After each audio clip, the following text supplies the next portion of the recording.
High বন্ধুরা, তোমাদের একটা নতুন ভিডিওতে নিয়ে এসেছি। তো মৌসুম্বি বা মালটা, মৌসুম্বি তো সবাই খেয়েছো। তো এটা হলো ইন্ডিয়ান সিকি মৌসুম্বি। খেতেও মিষ্টি হয় আর গোল সাইজের হয়। পিছনের দিকে সিক্কার মতন দেখতে হয় বলে একে সিকি মালটাও বলে। তো এই গাছটা আমি এনেছিলাম 4 মাস আগে। তো রিপোর্টিং করে আজকে দেখতে পাচ্ছ গাছটা এই কন্ডিশন আছে। তো গাছটাতে ফুল এসেছিল কিন্তু ফলের দেখা মেলেনি এই বছরে। তো নেক্সট টাইমের জন্য আমি অপেক্ষা করছি। এই মাটিতে আমি কী কী দিয়েছি তার একটা বড় ভিডিও আমি নিয়ে খুব জলদি আসবো। আমার বহুদিনের শখ ছিল যে বাড়িতে একটা মৌসুম্বি বা পাটার গাছ বসাবো। তো আজটা কমপ্লিট করতে পেরেছি। তো দেখা যাক নেক্সট ইয়ারে কী হয়। আর কিছুদিন পরে রিপোর্টিং করবো আবার নতুন করে।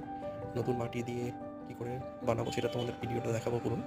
মাটি অলরেডি আমি বানিয়ে রেখেছি, তার ভিডিও পরে তোমাদেরকে দেখাবো। তো বন্ধুরা, কেমন লাগলো ভিডিওটা অবশ্যই জানাও। চ্যানেলটাকে সাবস্ক্রাইব করে দাও, ভালো লাগলে কমেন্ট শেয়ার করো। ওকে, চলো, টাটা।